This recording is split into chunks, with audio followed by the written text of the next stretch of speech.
Welcome back to 2% Football Camp. I'm Eduardo Sicilia. Today we're back with an interview with a running back for the University of Nebraska-Lincoln. He's an ex-3-star recruit, and we're gonna talk about his background, how he started playing football, his dreams, and we're even gonna dive into one of his favorite plays in Coach Frost's offense. Hope you enjoy it. Don't forget to subscribe, like it, and share it. Alright, welcome back to 2% Football Camp. We have a great guest today. We have a Husker here. John Bivens is in the house. Thank you for coming, Coach. Okay, so first, before we start this, quick announcement. This is gonna be the last English episode that we're gonna upload into the channel that used to be 2% Football Camp. Now there's gonna be a new channel with that same name where we're just gonna upload everything on English. This video is gonna be the last one in there, and we're gonna pass all our content there. And the old one is just gonna be 2% Football Camp ES, as in Espanol, where we're just gonna upload Spanish stuff. But let's start this. So give us a little bit of a background. Background of me? Yeah. Alright, so about like football, right? Yeah. So I started playing football when I was 4. And ever since then, I played. But my junior year of high school, I got hurt. I had a big injury. And I didn't play my senior year.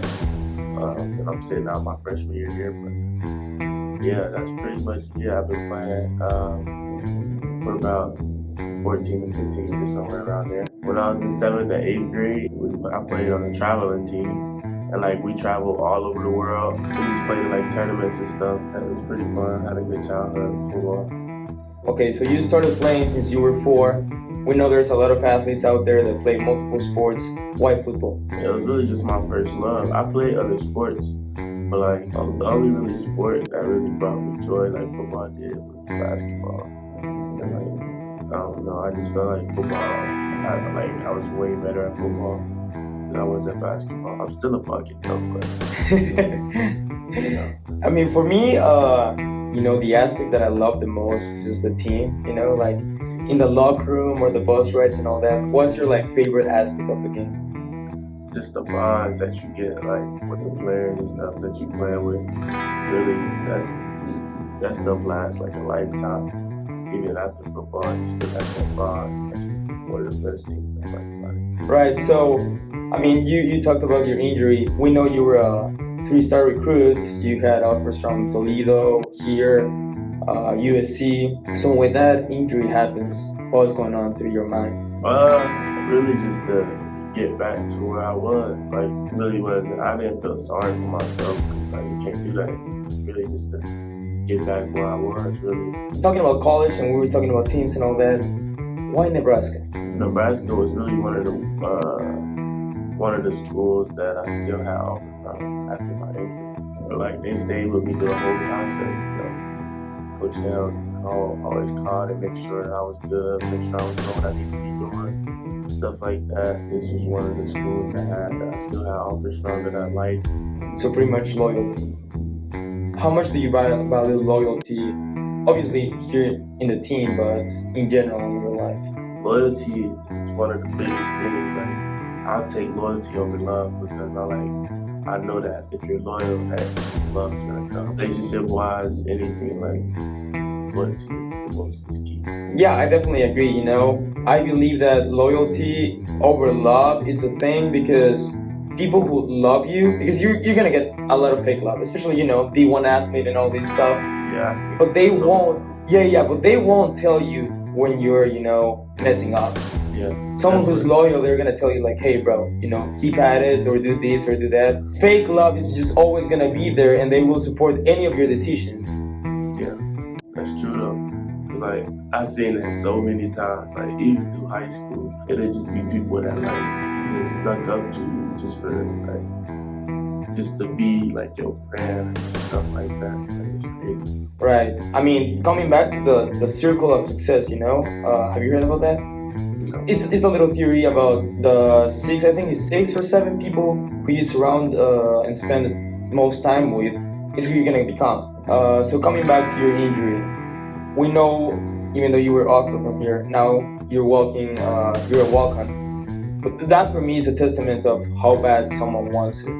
I know this is gonna sound stupid, but how bad do you want it? How bad do I want what? Succeed. Oh yeah, real bad. Yeah, real bad. Really can't explain it. All right, maybe you're gonna be like, oh yeah, that's an easy question, but you want to make it to the league? Yeah. I asked you this before, but who would you compare your game to, like from the backs that are going on right now in the NFL? I don't really compare myself to anybody because I feel like it ain't been a me nowhere. But people say I can like play like Alvin Kamara, Todd Gurley. Do you consider yourself a 3-down back? I'm an every down back. Down back. All right. What's your favorite route when you are out of the backfield? Option route. So like option route is like you swing out of the backfield and you get the 5 yards and you can choose which way you want to go. You know how the defense is playing you. Right. So for people out there who don't know this, so you're pretty much talking about getting up to the linebacker and you get to choose on his leverage, right? Yeah. So what happens when you have 2 linebackers playing you, for example? Yeah, 2 linebackers like on both sides. Yeah. You sit in the middle. Right. Yeah. And normally the quarterback, that's normally not his first read. That's normally his last read. But if one of those linebackers, or if it's just one, plays you on one leverage, you're just gonna go to the other side, right?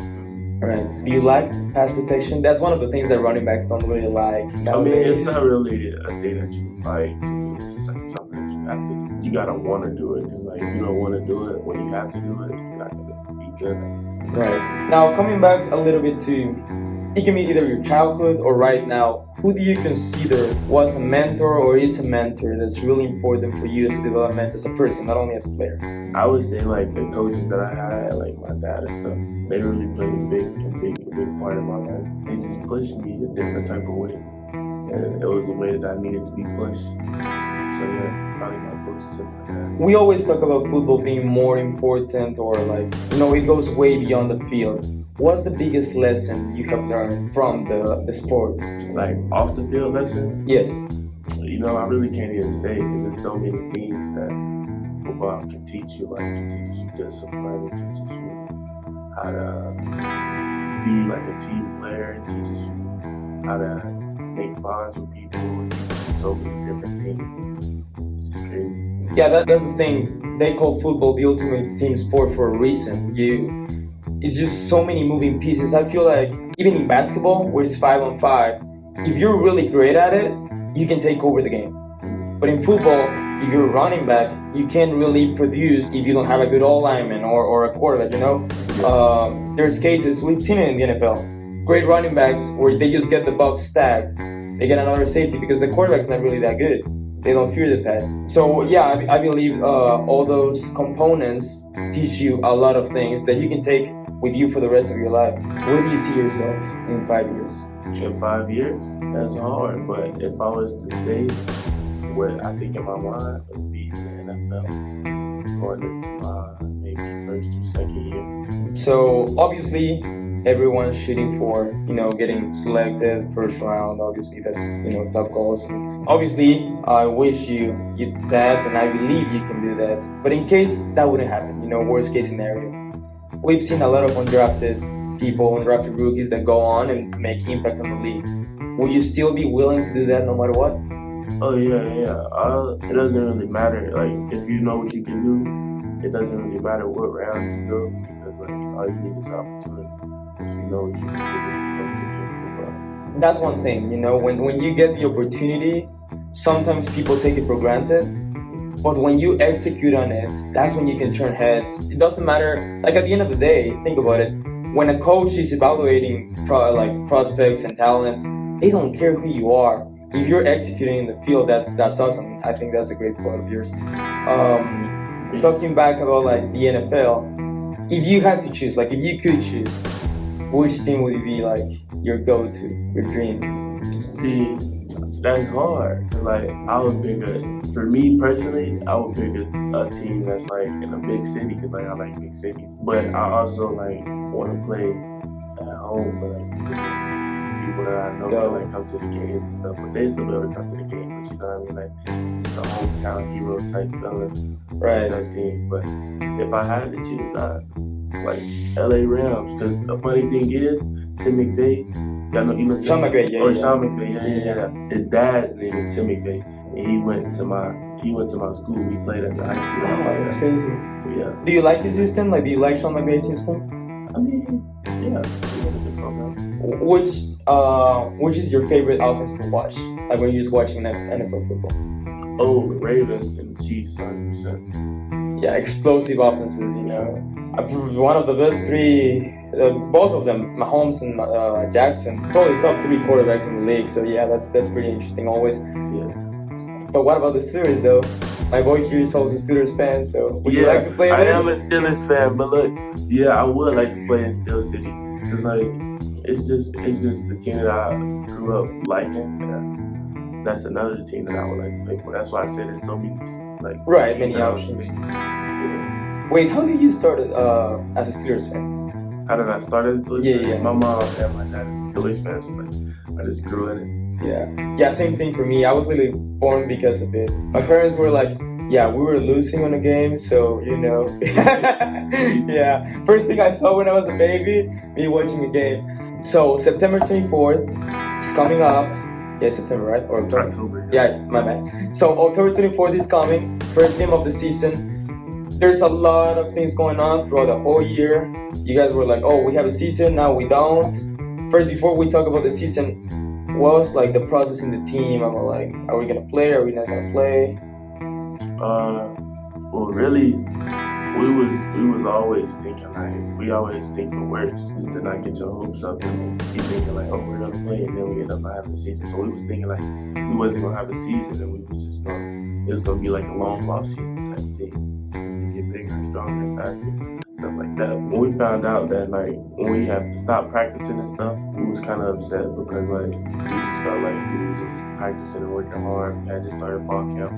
We just felt like we was doing all that stuff for no reason. But then like, they told us that, yeah, we don't have a season. How much do you think all the push from Coach Frost, I mean all the Big Ten as a league and everything helped for you guys to actually have a season now? I think it helped tremendously. If they wasn't putting it in like the Big Ten like person's ear that like, oh, we still want to play, and like these other schools are playing and we're not playing. If they wasn't putting that stuff in their ear and like making them hear it, I feel like we would kind of have a season still. How did you guys felt when you realized like, oh, the SEC are playing, like ACC are playing? Yeah, we was upset about that because like, we just felt like we should be able to play if they can play. Yeah, for sure. Now, how's the environment? Like the protocols? Are you guys getting tested every day? Yeah, we get tested every day. Yeah, I mean here in Nebraska, I would say from the whole area, we have a lot of protocols, students and players and everyone. We're all wearing masks and all that, making sure everyone's healthy, which I appreciate. I think everyone appreciates that. Now, okay, so first game of the season, the schedule was released 3 weeks ago. Ohio State's first. How do you feel about it? Man, you don't understand like how bad I want to beat this team because like that's where I'm from. Mm-hmm. Like they recruited me heavy and like just stuff like that. And I want to beat them. So yeah. I mean, obviously as a player I experienced this, but as a coach, I've experienced a couple of occasions where when they feel they're the underdog, they actually go and execute even harder. Like you can feel a different, kind of vibe going into that week. Do you guys feel like that? Do you guys feel like, oh, we're the underdogs and we're gonna go execute? Oh yeah, no doubt. We already know that the whole world think like get blew out. So like that's just motivation in itself. Just to prove people wrong. So like, yeah. Sure. All the grades have different kind of motivation. I don't know if you have seen like The Last Dance. Yeah, I saw that. Yeah, so there's people like, Michael Jordan or Jerry Rice. I remember this story about Jerry Rice coming into training camp after winning 2 Super Bowls. He's arguably the best NFL player ever, right? And they're over there and he was screaming in training camp that people were saying that Michael Irving was better than him. Obviously nobody was saying that, but that's the way he would motivate himself. How do you motivate yourself? Like with that kind of thing, or I don't know, how do you do it? Really just where I came from and like where I am now, that's just motivation in itself, and just like think about like just like my life really. That's what motivates me. Do you want to prove people wrong or do you want to prove yourself right? I think I'd rather prove people wrong because like I already know what I can do in myself, so like proving myself right, that'll never happen because I already know. Right. But I want to prove other people wrong because I know people that told told me like I would never be able to play football again or stuff like that. Yeah, I can agree with that. Okay, so now if you don't mind, just one play. Will you show us like your favorite play to run? You don't have to say the name or whatever. Will you show us your favorite play to run? On the board? Yeah. Yeah, a lot of teams run Alright, that. yeah. Go on, try.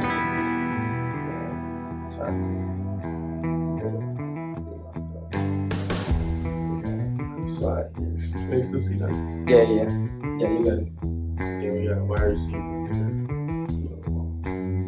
Yep.